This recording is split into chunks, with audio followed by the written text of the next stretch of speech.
नमस्कार दोस्तों, आज हम पढ़ेंगे एनसीईआरटी क्लास 6 का चैप्टर 6 और 7। ठीक है दोस्तों, तो हम लोग चैप्टर 5 को जो है कंप्लीट कर चुके हैं, भारत के प्रमुख परिमंडल। ठीक है दोस्तों, तो अब आज हम पढ़ेंगे 6th चैप्टर, जिसमें है पृथ्वी के प्रमुख स्थल रूप और हमारा देश भारत। ठीक है दोस्तों, जिससे हम बुक एंड नोट्स दोनों को स्टडी एक साथ करने वाले हैं, जिससे आपको सारी चीज़ें आसानी से समझ में आए। ठीक है दोस्तों, तो अब हम आगे बढ़ते हैं पृथ्वी के प्रमुख स्थल रूप। तो स्थल रूप के बारे में हम समझेंगे कि स्थल रूप क्या है। स्थल रूप हम समझ सकते हैं कि जहाँ हम रहते हैं, जो जिसके कारण हमें स्थल रूप प्राप्त होते हैं। जैसे यहाँ पे हम सैद्धांतिक भाषा में देखेंगे कि पर्वत, पठार, मैदान आदि पृथ्वी पर लगातार होने वाली गतियों व बलों का परिणाम होता है। इसका अर्थात ये होता है कि पर्वत, पठार जो मैदान होते हैं, तो उसमें आपसी में जो सुनामी आ जाते हैं या फिर पर्वत और बड़े बड़े हो जाते हैं, मतलब कि और भी पर्वतों का निर्माण हो जाता है, या फिर पठार की वजह से जो है जगहों का निर्माण होता है, या फिर मैदानी भागों में जो है पर्वतों का निर्माण हो जाता है, या फिर ऐसे ही जो आपसी आपसी गतिविधियों के वजह से जो जो स्थल रूप हमें प्राप्त होते हैं ना, उसे ही हम स्थल रूप के माध्यम से समझ सकते हैं। जैसे हम बोल सकते हैं नदियों से लाई गई मिट्टियों के द्वारा जो मैदान बन जाता है, उसको भी हम आपसी गतिविधियां समझ सकते हैं। ठीक है दोस्तों, तो आगे बढ़ते हैं। पहाड़ी किसे कहते हैं हम? ठीक है, तो पहाड़ी हम सामान्यतः आसपास के जो उठा हुआ भाग रहता है ना, उसे ही हम पहाड़ी कहते हैं। तो मैदानी भाग जो होता है, मैदान से थोड़ा सा ऊंचा उठा हुआ जो रहता है ना, तो उस भाग को हम पहाड़ी कहते हैं। ठीक है दोस्तों, लेकिन 600 मीटर तक तो हम उसके नीचे अंडर को हम पहाड़ी मान सकते हैं, किंतु 600 मीटर जो ऊपर उसके ज़्यादा रहता है ना, तो उस भाग को हम क्या कहेंगे? पर्वत कहेंगे। ठीक है, उसके अधिक ढाल को हम, तो ये सब जो है पहाड़ियों से मिलकर जो है पर्वत का निर्माण होता है। तो पर्वत 3 प्रकार के होते हैं, यहाँ पे देख सकते हैं।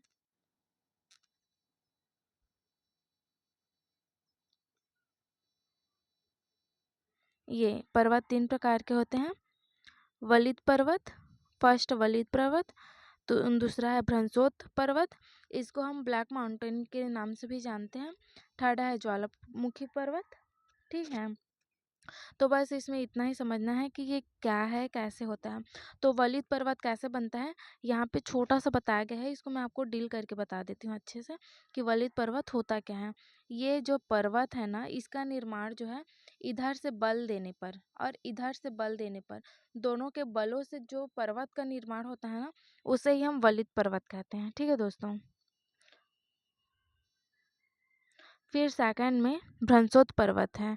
अब भ्रंशोत पर्वत को हम कैसे मानेंगे कि यहाँ पे ना ऐसे पर्वत होता है, इसका जो आकार रहता है ना, दूसरे कलर ले लेते हैं हम, तो यहाँ पे जो इसका आकार होता है ना, वो ऐसे होता है, ऐसे ऐसे पर्वत होते हैं। ठीक है दोस्तों, तो ये बनता कैसे है? इसे ही हम वलित पर्वत कहते हैं, लेकिन ये बनता दूसरे रूप से है। कैसे बनता है? इसका जो बनावट होता है ना, बनावट होता है वो ऐसे होता है, देखिए, ऐसे ऐसे ऐसे ऐसे पर्वत होते हैं। लेकिन ये जो दोनों भाग है ना, ये जो है दब जाते हैं और ये वाला भाग जो है उठ जाता है। ठीक है, इसी कारण इसे हम भ्रंशोत पर्वत के नाम से जानते हैं। ठीक है दोस्तों,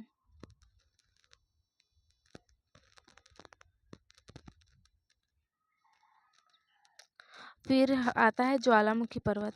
ये क्या होता है कि ज्वालामुखी पर्वत होता है, यहाँ पे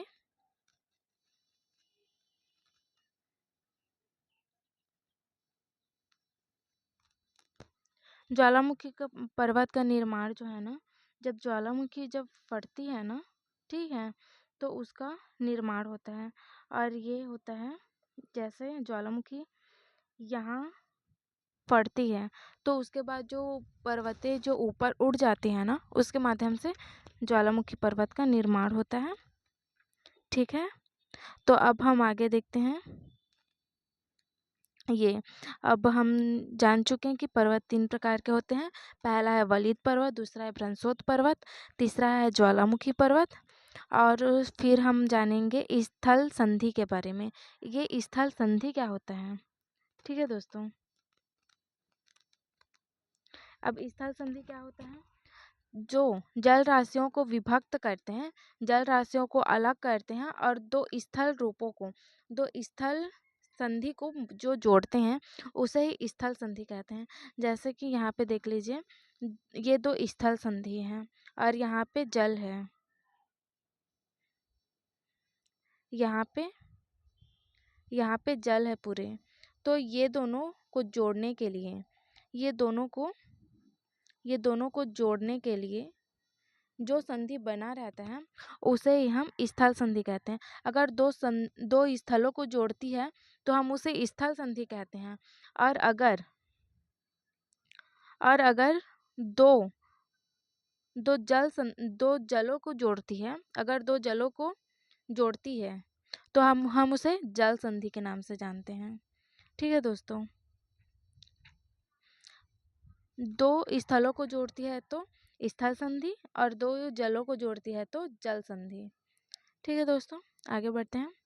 यहाँ पे है अपर्दन। अपर्दन हम सामान्यतः ये बोल सकते हैं कि जो टूटता है ना, आपस में, मतलब स्थल भी टूट सकता है या फिर मिट्टियाँ टूट सकती हैं। जैसे मिट्टी का कटाव होता है ना, उसे भी हम अपर्दन के नाम से जान सकते हैं। या फिर अपर्दन का मुख्यतः हम यही मान सकते हैं कि अपर्दन मीन्स टूटना। जैसे यहाँ पे निक्षेपण मीन्स जमाव होना। निक्षेपण का अर्थात होता है जमाव होना। ठीक है, अब आगे बढ़ते हैं हम।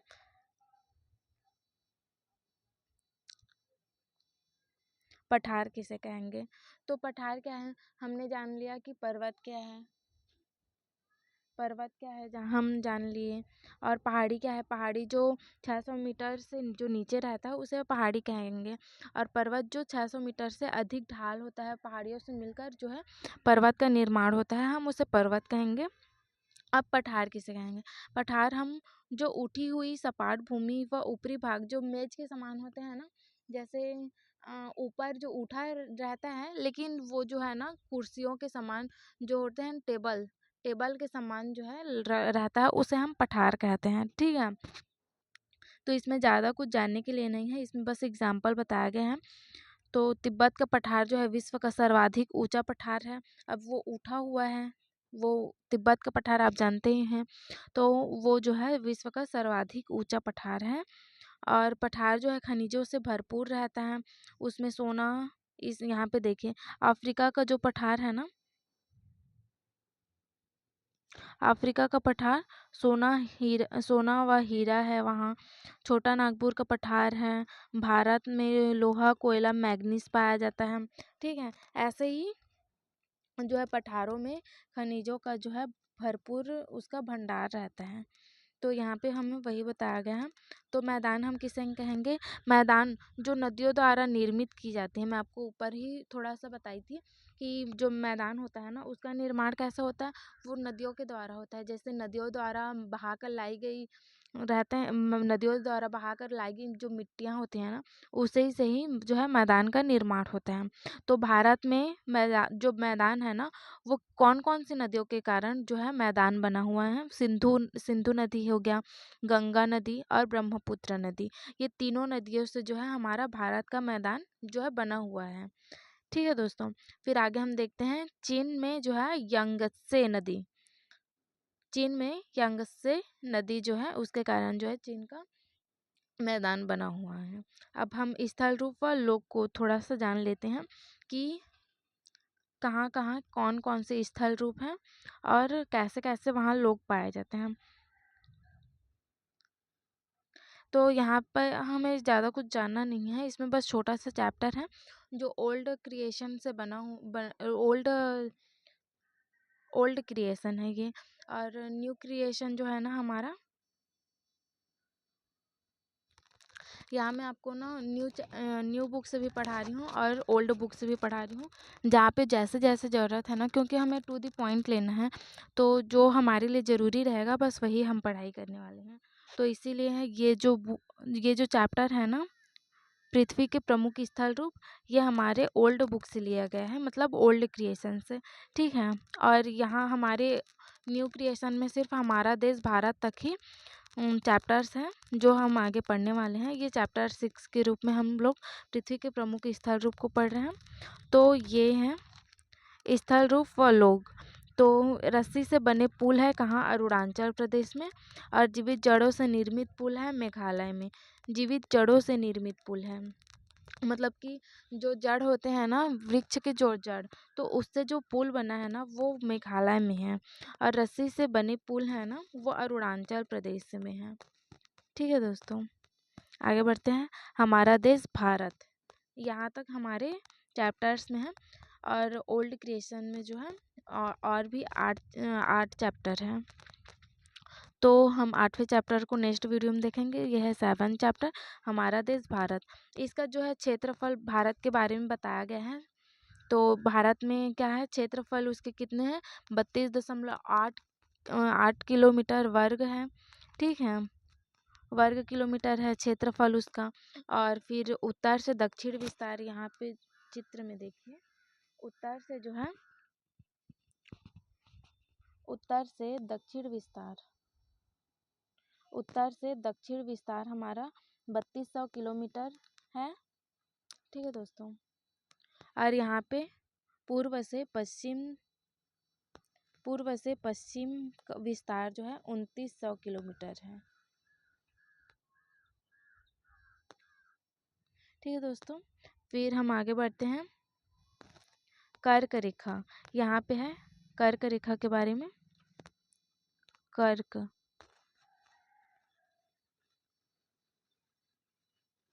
की कर्क रेखा हमारे भारत के कौन कौन से राज्यों से होकर जो है गुजरता है, ठीक है। तो कर्क रेखा सबसे फर्स्ट हम यहाँ पे देखेंगे गुजरात, गांधीनगर।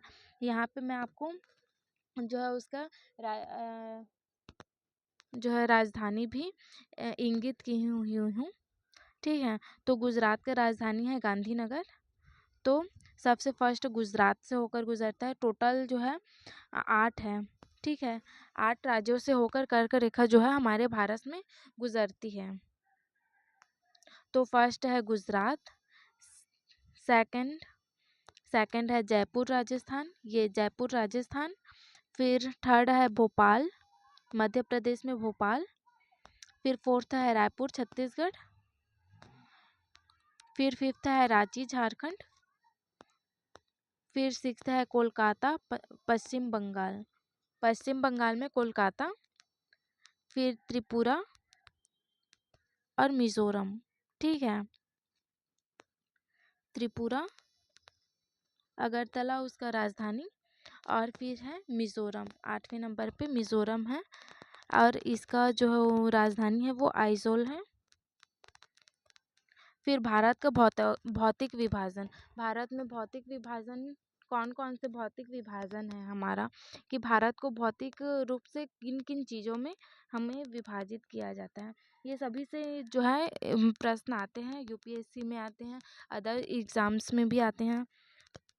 तो भौतिक विभाजन में फर्स्ट है पर्वत श्रृंखला हिमालय, उत्तरी पर्वत श्रृंखला। फिर सेकंड है उत्तरी मैदान, जो सिंधु गंगा ब्रह्मपुत्र नदियों से जो है निर्मित होती है। फिर है तटीय मैदान। फिर है महान मरुस्थल। फिर है पूर्वी व पश्चिम घाट। फिर है द्वीप। फिर है दक्षिण पठार।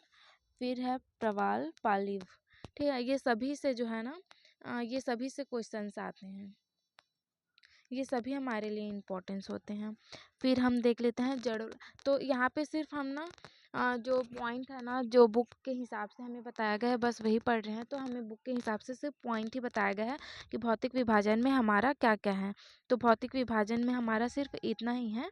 तो ये सभी से क्वेश्चंस बनते हैं, ये सभी को आगे में डिफाइन करके बताया गया है। तो हम अब आगे देखेंगे जड़ोल निक्षेप किसे कहते हैं, कि जड़ोल निक्षेप क्या होता है।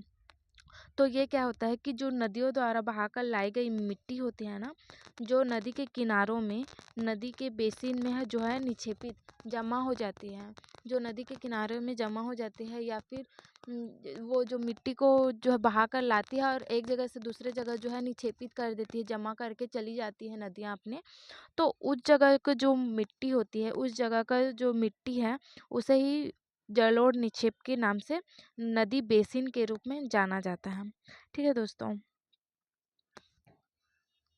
जलोढ़ निक्षेप हो गया। फिर है हमारा गंगा एवं ब्रह्मपुत्र। तो गंगा एवं ब्रह्मपुत्र जो नदियां हैं ना, तो ये दोनों नदी मिलकर सबसे बड़े डेल्टा का जो है निर्माण करती है, जिसे सुंदरवन डेल्टा कहते हैं। ठीक है दोस्तों, आप लोगों को जानकारी होगी। तो गंगा और ब्रह्मपुत्र नदी जो अरब सागर में जाकर मिलती है, गंगा नदी इधर से आती है, ब्रह्मपुत्र नदी इधर से आती है, और दोनों जिस जगह पे मिलते हैं तो वहाँ पर सुंदर डेल्टा का निर्माण करती हैं। तो मतलब बहुत सबसे बड़े डेल्टा का जो निर्माण करती है, वो डेल्टा का नाम होता है सुंदरवन डेल्टा।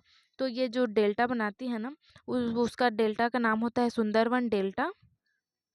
ठीक है, ये डेल्टा जो है त्रिभुजाकार होता है, त्रिभुजाकार। ये डेल्टा जो है, इसकी आकृति त्रिभुजाकार होती है। जहाँ नदियाँ समुद्र में प्रवेश करती हैं। सॉरी दोस्तों, आप लोगों को डिस्टर्ब हो रहा होगा बैक साउंड से, लेकिन बनाने के लिए आज लाइट नहीं थी ना, तो छत पे आके बनाना पड़ा मुझे वीडियो, तो थोड़ा एडजस्ट कर लीजिएगा आप लोग। तो बस लास्ट पॉइंट बचा है, जहाँ नदियों समुद्र में प्रवेश करती हैं। जहाँ जो नदी होती है ना, समुद्र में जिस जगह प्रवेश करती है उसे ही मुहाना कहते हैं। अब आप लोग को पता ही होगा कि छोटे नदी जो है बड़े नदी में मिलने के लिए प्रेरित रहती है, उसको आगे बढ़ना रहता है। तो छोटे नदी बड़े नदी में मिलती है, बड़े नदी सागर में मिलते हैं, सागर जो है महासागर में मिलते हैं। तो जिस जगह ना नदियाँ जो है समुद्र में मिले या फिर सागर महासागर में मिले, जिस जगह मिलती है उस जगह को जो है मुहाना कहते हैं। ठीक है दोस्तों, तो यहाँ पे हम बुक भी रखे थे, बुक भी है हमारा यहाँ पे, लेकिन बुक में जो पॉइंट हमारे लिए इम्पोर्टेंट है, वही पॉइंट मैं आपको नोट्स के माध्यम से बताई हूँ। तो हमारा जो है एक और है, यहाँ पे देखिए सुनामी के बारे में बताया गया है थोड़ा सा, कि सुनामी कैसे क्यों होता है। ठीक है, तो सुनामी उतना इम्पोर्टेंट नहीं, मतलब सुनामी इम्पोर्टेंट है, लेकिन इस चैप्टर में बस थोड़ा सा है सुनामी के बारे में, कि ये चित्र वगैरह कि सुनामी कैसे आता है। तो यहाँ पे हम सुनामी देख सकते हैं कि बच्चों ने बनाया हुआ है, ये बच्चे ने बनाई है, और ये वाली ये बच्ची ने बनाई है, और ये बच्चे ने बनाई हैं। तो हमें बस इसको इतना ही डिफाइन किया गया है, लेकिन मैं आपको थोड़ा सा बता देती हूँ सुनामी के बारे में। ठीक है दोस्तों, तो जैसे ना बहुत ज़्यादा वृक्षों का रोपण होता है, वृक्षों का कटाव होता है ना, तो जो मिट्टी का ना कटाव हो जाता है। ठीक है, तो पृथ्वी के अंदर जो है ना बल घटित होने लगता है। ठीक है, तो मिट्टी के अंदर बल घटित होने लगता है, और प्लेटों में जो है ना गति करता है पृथ्वी की सतह पर, फिर कंपन स्टार्ट हो जाता है, उसे ही हम सुनामी कहते हैं। ठीक है दोस्तों, मतलब कि सुनामी ऐसे ही आता है कि कुछ अनियमित हम जब वातावरण का जो है नुकसान पहुंचाते हैं, या फिर हम उसके हिसाब से अपना नहीं कर पाते हैं, जैसे हमें वातावरण को, वायुमंडल को सुरक्षित रखना चाहिए, हम वैसे नहीं रख पाते हैं। जैसे वायुमंडल को हम हानि पहुंचाते हैं बहुत ज़्यादा, मोटर गाड़ी का, बसों का धुआंओं से, कारखानों में से निकलने वाले धुओं से जो है वायुमंडल को प्रभावित करते हैं, जिसके वजह से उसका जो बोलना चाहिए कि उसका निश्चित से क्रियान्वयन नहीं हो पाता है, कि वो जो चाहते हैं वातावरण को हम जैसे रखना चाहिए वैसे नहीं रख पाते। तो उसका जो है उसमें परिस्थितियाँ मतलब बदल जाती हैं उसकी, और वो जो है ना फिर अपने हिसाब से प्रकृति जो है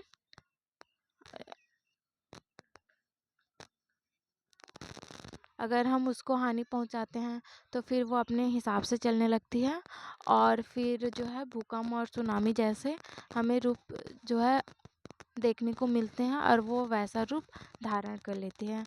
ठीक है दोस्तों, फिर आज का चैप्टर जो है हमारा कंप्लीट होता है। तो मिलते हैं हम नेक्स्ट वीडियो में, जो हमारा एनसीईआरटी 6 क्लास का जो है लास्ट चैप्टर रहेगा, क्लास 8th। ठीक है दोस्तों, तो मिलते हैं नेक्स्ट वीडियो में। Thank you.